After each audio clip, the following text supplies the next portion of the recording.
I want to switch gears now. We'll talk a little bit about the draft picks and who signed this week. Jeremy Hill, the 2nd-round pick, and Will Clark, the 3rd-round pick, both signed for the Bengals. So that leaves the one remaining pick left to be signed by the Bengals, Darqueze Dennard, Mickey, and surprisingly, he practiced without having a contract. I mean, you don't see that all too often. What did you make of that? I'm sure his agent's not happy about that. I mean, those are the guys that really care about that stuff. But no, I mean, that's huge. And I mean, it shows the guy's commitment. It shows that he wants to crack that lineup, and he's ready to play. Let the money guys figure out the rest. I'm here to play. I kind of like that attitude. It's the exact opposite of the message Jermaine Gresham's sending, Anthony. And, he's showing that he is a team player. He wants to do good and wants to, and the difference being that he's got 4 first-round draft picks, in that group with him. So he's got to get in there and send a message. Yeah, did you see what he said? The quote that he made about practicing without being under contract. It was all about, that'll happen when it happens, and I just want to get out here and compete for a spot and help this team win. And man, to me that's so refreshing. Such a refreshing change from so many other Bengals teams we've seen. Those are the types of players that the Bengals have recently been bringing in, both in free agency and the draft, that not only help your team from a talent standpoint, but just overall attitude, and they put their head down and work. I was very surprised to find out that he was out there without a contract, and I don't know if it's too soon to say, but I really like this kid, and not just because of what I've seen from college tape, just the overall attitude and the will to go out there on the field without a contract, risk injury, and really hurt yourself financially, potentially. Hopefully it doesn't happen, knock on wood, but I just like what I've seen from him already, especially in that aspect. It is refreshing to see, and it just brings me back to some thoughts, ever since the whole lockout occurred, back in 2009 or 2010, they brought in the rookie pool, and they brought in these slotted salaries for these draft picks. So now you're seeing basically all the draft picks almost signed by June 1st, which is remarkable. We never used to see that. And you had players holding out literally 2 or 3 games into the preseason. You don't see that anymore. That's one of the best things that ever came from that lockout. So I just wanted to ask you guys, what is the most memorable lockout of a Bengals player that you can think of, and how did it affect that player's career moving forward? I'll start with you, Mickey. Mine's pretty recent, Nick, and it makes it memorable because a lot of it happened on HBO. So I'm going to go Andre Smith. One, it was interesting to see the lockout. I don't really fault either side because that was kind of the culture then. These players, they drafted a tackle. He wants this money. The Bengals want to pay him this. It was interesting. It was interesting to see how the team reacted and how really he was lambasted in the rookie talent show. That was just awesome. But yeah, that's probably my most memorable just because it's most recent. And to be honest, I thought that could have been a situation where the guy never pans out and it's just another miss. But I'm pretty happy with the play from Smith. So, the holdout was unfortunate, but it kind of worked, for him and the Bengals, really. Yeah, that one I would say turned out pretty good on both sides. AC, what do you think? What do you have? Do you have a more memorable Bengals holdout?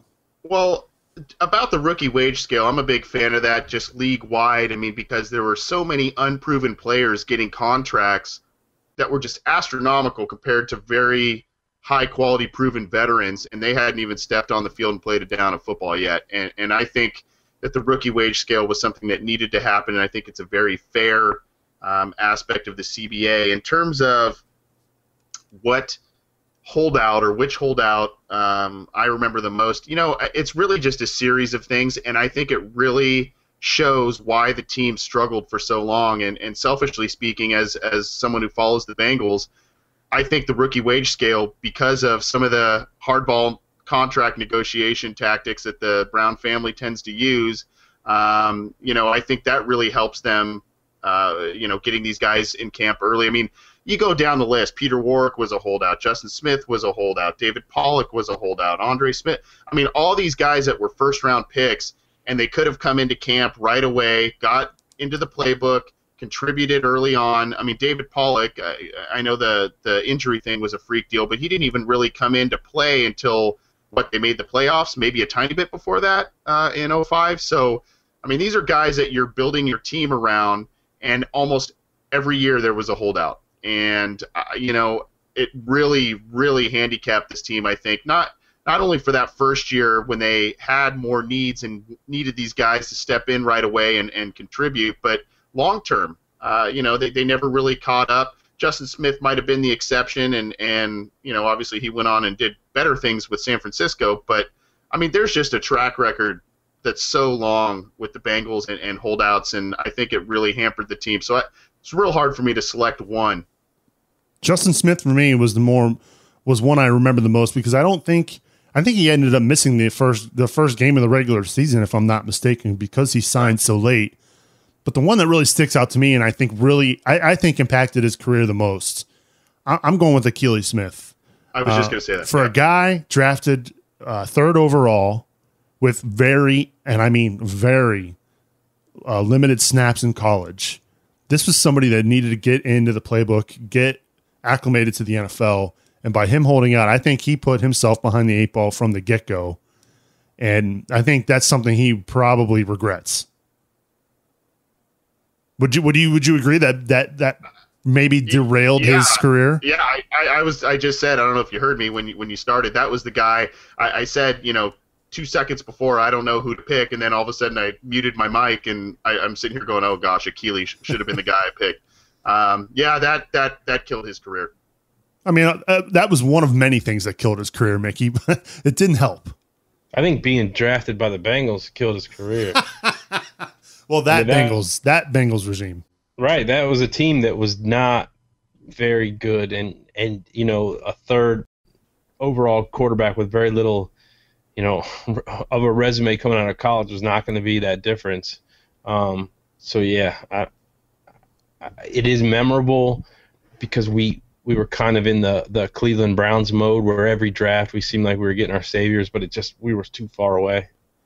Yeah, that was rough. And, you couple that with they had Jeff Blake on the roster still, and they were, Jeff Blake was pretty loved in the city of Cincinnati too. I mean, he wasn't the most talented quarterback in the world, but he got people excited and got people wanting to watch Bengals football, which hadn't happened in quite a while. So you bring in a guy like Akili Smith, who not many of us knew much about him, and then hold out, and then where are you now? I couldn't even tell you where he's at now. That's just one of the more memorable holdouts for me, and I'm so thankful that this doesn't happen anymore. I mean, the NFL has come a long way, and a lot of it I'm sure had to do with the agents. A lot of it had to do with the way the NFL was at that time. So glad that has been corrected, so that we don't have to incur these holdouts. And I think it's good for both parties, because you get guys out there practicing, getting the reps, not missing training camp, which is really important.